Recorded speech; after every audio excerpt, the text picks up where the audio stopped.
Hello friends, welcome back to Anveshana channel. आज हम लोग पढ़ेंगे भोला राम का जीव। ठीक है, ये हरिशंकर परसाई द्वारा रचित है। ठीक है, और इस कहानी को, ठीक है, इस व्यंग को हम लोग पूरा लाइन बाय लाइन पढ़ेंगे। ठीक है, क्योंकि ये बहुत छोटा है। ठीक है, और प्रश्न बहुत डीपली पूछा जाता है। ठीक है, इसी वजह से अगर हम लोग ऊपर ऊपर पढ़ेंगे तो उतना समझ में नहीं आएगा। ठीक है, साथ ही बहुत छोटा है ये, तो हम लोग इसको पूरे विस्तार से पढ़ेंगे। ठीक है, चलिए आइए पढ़ना स्टार्ट करते। देखिए, ऐसा कभी नहीं हुआ था। धर्मराज लाखों वर्षों से असंख्य आदमियों को कर्म और सिफारिश के आधार पर स्वर्ग या नर्क में निवास स्थान अलॉट करते आ रहे थे, पर ऐसा कभी नहीं हुआ था।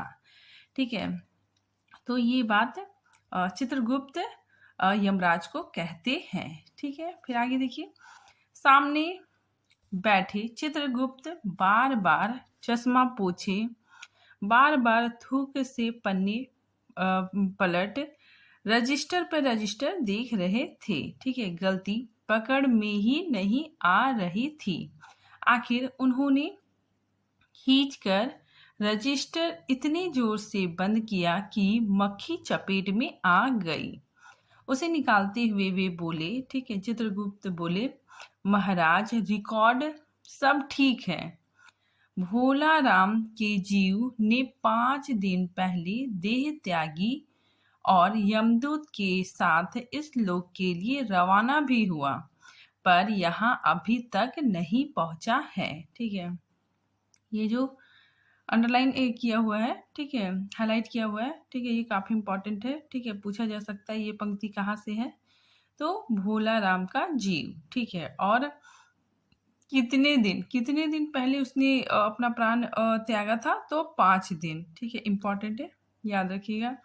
फिर आगे देखिए, धर्मराज ने पूछा, ठीक है, यानी यमराज ने पूछा, और वह दूत कहाँ है? तो चित्रगुप्त बोलता है, महाराज, वह भी लापता है।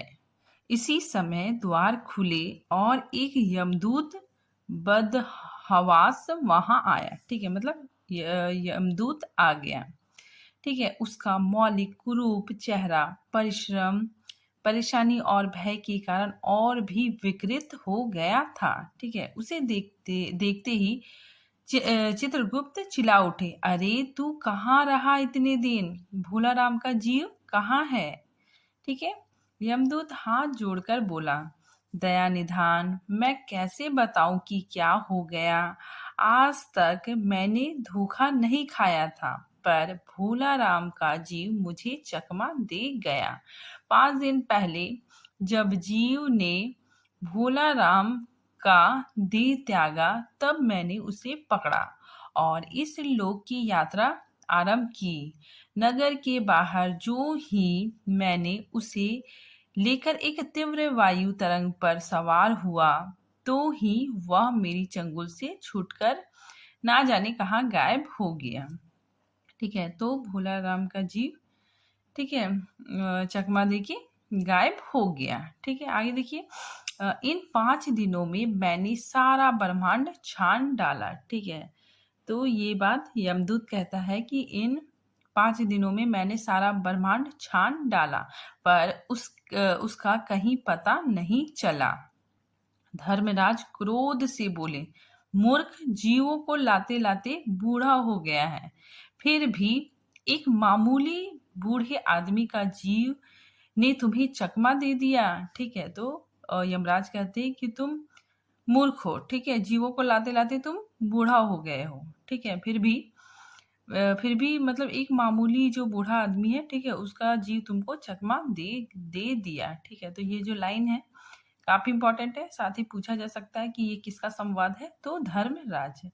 ठीक है, आगे देखिए, दूत कहता है, दूत ने सिर झुका कर कहा, महाराज, मेरी सावधानी में बिल्कुल कसर नहीं थी। मैंने इस अभ्यस्त हाथों से, ठीक है, मतलब ये अभ्यस्त हाथों मतलब एक्सपीरियंस हाथों से अच्छे अच्छे वकील भी नहीं छूट सके, पर इस बार तो कोई इंद्रजाल ही हो गया। इंद्रजाल मतलब जादू ही हो गया। ठीक है, तो ये लाइन भी काफी इंपॉर्टेंट है। ठीक है, जो हाईलाइट किया गया है। ये पूछा जा सकता है ये किसका कथन है, तो दूत ने कहा था। ठीक है, और ये किस रचना से है, तो भोलाराम का जीव। ठीक है, आगे देखिए, चित्रगुप्त ने कहा, महाराज आजकल पृथ्वी पर इस प्रकार का व्यापार बहुत चल रहा है। लोग दोस्तों को कुछ चीज भेजते हैं और उसे रास्ते में ही रेलवे वाले उड़ा लेते हैं। ठीक है, होजरी के पार्सलों के मौजे रेलवे अफसर पहनते हैं। मालगाड़ी के डब्बे रास्ते में कट जाते हैं। ठीक है, एक बात और हो रही है, राजनीतिक दलों के नेता विरोधी नेता को उड़ाकर बंद कर देते हैं। ठीक है, कहीं भोलाराम के जीव को भी तो किसी विरोधी ने मारने के बाद खराबी के लिए तो नहीं उड़ा दिया। ठीक है, तो ये बात चित्रगुप्त यमराज से कहते हैं। ठीक है, फिर आगे देखिए, धर्मराज ने व्यंग से चित्रगुप्त की ओर देखते हुए कहा, तुम्हारा भी रिटायर होने की उम्र आ गई है। ठीक है, तुम्हारी भी रिटायर होने की उम्र आ गई है। भला भोला राम जैसा नगण्य दीनहीन से किसी को क्या लेना देना। ठीक है, फिर आगे देखिए, इसी समय कहीं से घूमते घामते नारद मुनि वहां आ पहुंचे। ठीक है, धर्मराज को गुमसुम बैठे देखकर बोले, क्यों धर्मराज, कैसे चिंतित बैठे हैं? क्या नरक में निवास स्थान की समस्या अभी हल नहीं हुई? धर्मराज ने कहा, वह समस्या तो कब की हल हो गई। नरक में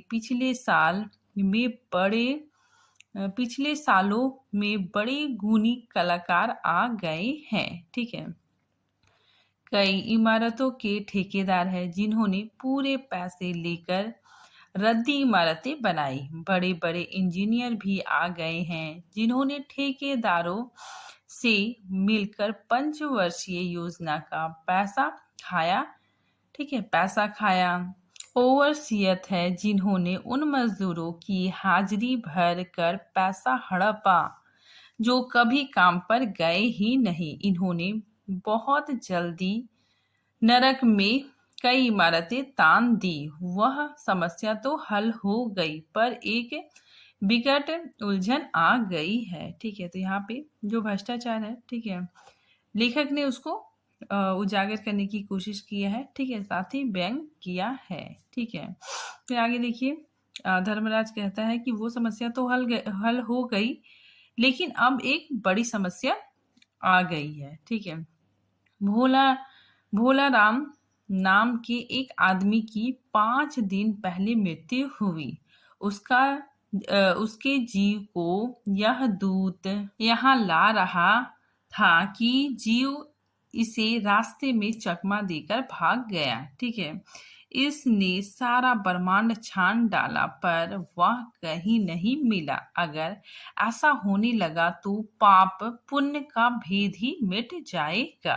ठीक है, नारद ने पूछा, ठीक है, उस पर इनकम टैक्स तो बकाया नहीं था, हो सकता है उन लोगों ने रोक लिया हो। ठीक है, काफी इंपॉर्टेंट लाइन है। ठीक है, नारद ने पूछते हैं कि उस पर इनकम टैक्स का बकाया तो नहीं था।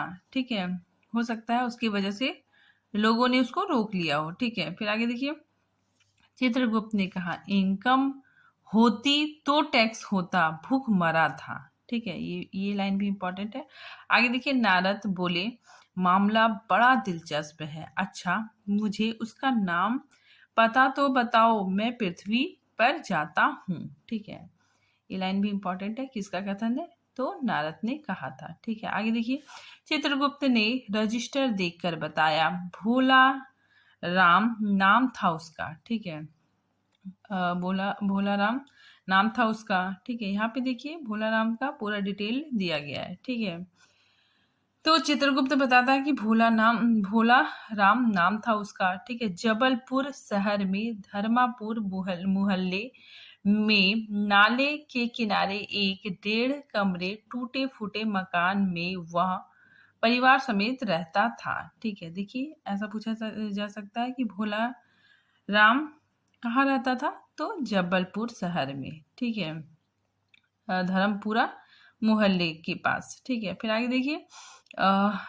उसकी एक स्त्री थी। ठीक है, मतलब एक पत्नी थी, 2 लड़के और एक लड़की। ठीक है, उम्र लगभग 60 वर्ष। ठीक है, भोला राम का उम्र कितना था, 60 वर्ष। सरकारी नौकर था, 5 साल पहले रिटायर हो गया था। ठीक है, तो ये भोला राम क्या था कि 5 साल पहले ही रिटायर हो गया था। ठीक है, आगे देखिए, चित्रगुप्त बताता है कि मकान का किराया उसने 1 साल से नहीं दिया, इसीलिए मकान मालिक उसे निकालना चाहता था। इतने में भोला राम ने संसार ही छोड़ दिया। आज 5वां दिन है। बहुत संभव है कि अगर मकान मालिक वास्तविक मकान मालिक है तो उसने भोला राम के मरते ही उसके परिवार को निकाल दिया होगा। इसीलिए आपको परिवार की तलाश में काफी घूमना पड़ेगा। ठीक है, तो चित्रगुप्त बोलते हैं नारद मुनि को कि आपको उसके परिवार को ढूंढने में काफी ज्यादा मेहनत परेशानी होगी, इसलिए आपको परिवार की तलाश में काफी घूमना पड़ेगा। ठीक है, माँ बेटी के सम्मिलित क्रंदन मतलब रोना, ठीक है, से ही नारद भोला राम का मकान पहचान गए। ठीक है, तो नारद मुनि पृथ्वी लोक में आते हैं। ठीक है, और माँ बेटी के रोने की आवाज से ही भोला राम के मकान को पहचान जाते हैं। ठीक है, द्वार पर जाकर उन्होंने आवाज लगाई, नारायण नारायण। लड़की ने देखकर कहा, आगे जाओ बाबा।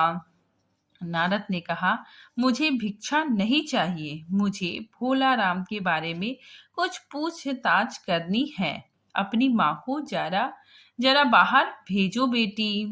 भोला राम की पत्नी बाहर आई। नारद ने कहा, माता, भोला राम को क्या बीमारी थी? फिर उसकी पत्नी बताती है, क्या बताऊं, गरीबी की बीमारी थी। 5 साल हो गए पेंशन पर बैठे, पर पेंशन अभी तक नहीं मिला। ठीक है, मतलब 5 साल हो गए, ठीक है, लेकिन पेंशन नहीं मिला।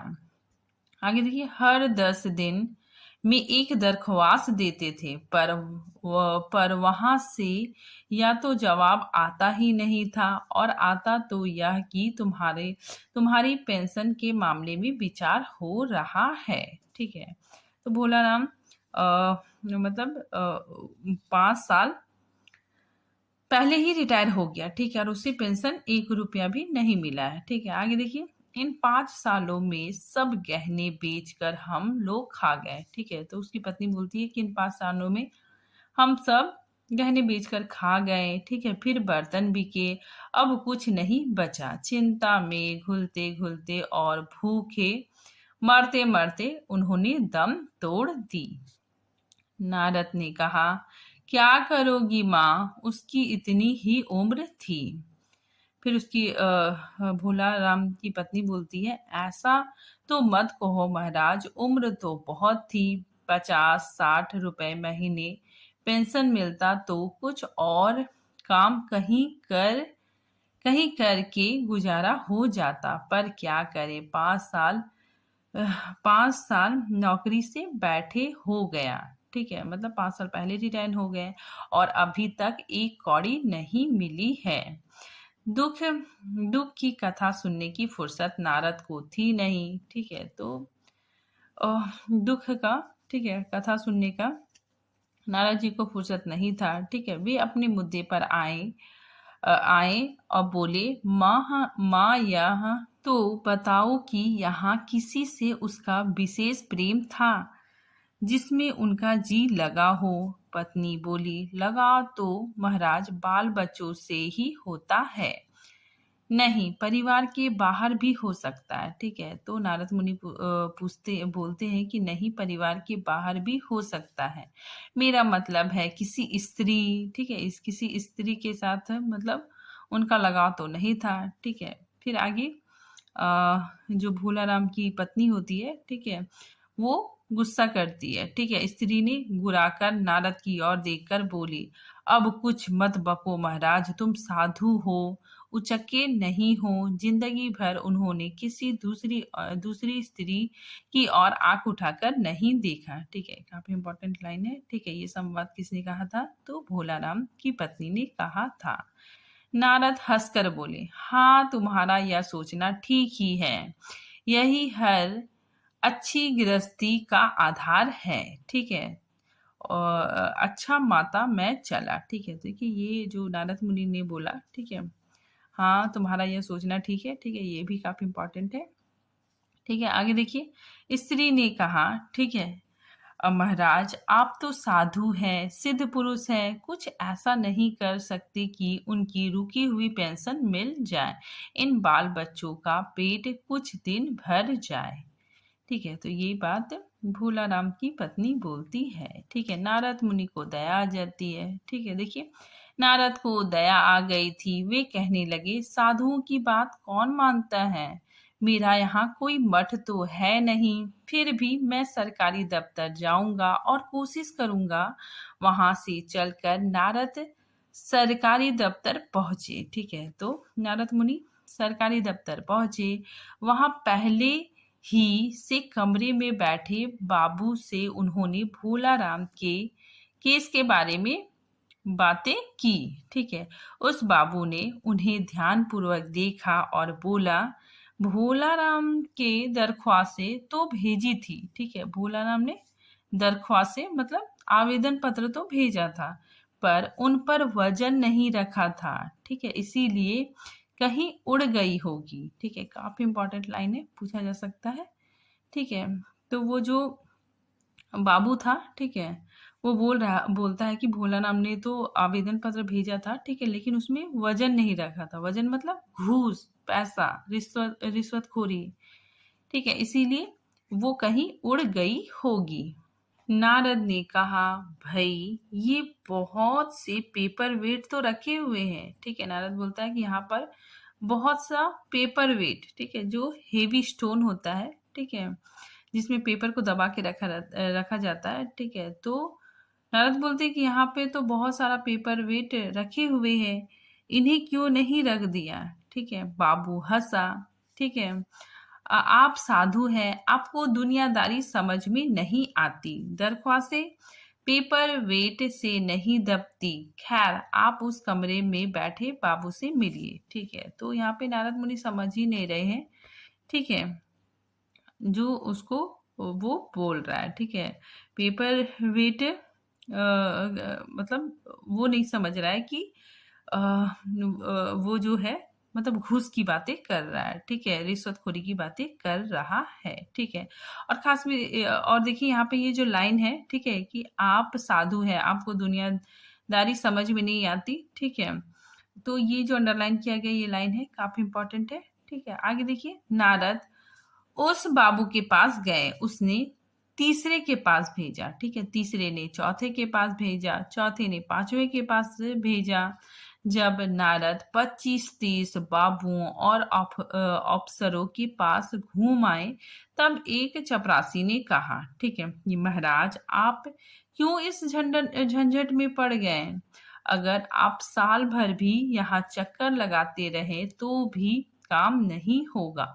आप तो सीधे बड़े साहब से मिलिए, उन्हें खुश कर दिया तो अभी काम हो जाएगा, ठीक है? काफी इंपॉर्टेंट लाइन है, ठीक है? चपरासी ने ये कथन कहा था, ठीक है? तो वो कहता है कि यहाँ आप चक्कर काट रहे हैं, ठीक है ना? आपको यहाँ पे मतलब चक्कर काटते हुए साल भर बीत जाएगा, लेकिन काम नहीं होगा, ठीक है? आप सीधे बड़े बाबू से मिलिए, ठीक है? नारद बड़े साहब के कमरे में पहुंचे। बाहर चपरासी ऊग रहा था, इसीलिए उन्हें किसी ने छेड़ना छेड़ा नहीं, ठीक है। तो चपरासी सो रहा था, ठीक है, इसीलिए उसको कोई डिस्टर्ब नहीं किया, ठीक है। बिना विजिटिंग कार्ड के आया, देख साहब बड़े नाराज हुए, बोले इसे कोई मंदिर वंदिर समझ लिया है क्या, ठीक है। धड़धड़ाते चले आए, ठीक है। चीट क्यों नहीं भेजी? नारद ने कहा, कैसे भेजते, चपरासी सो रहा है।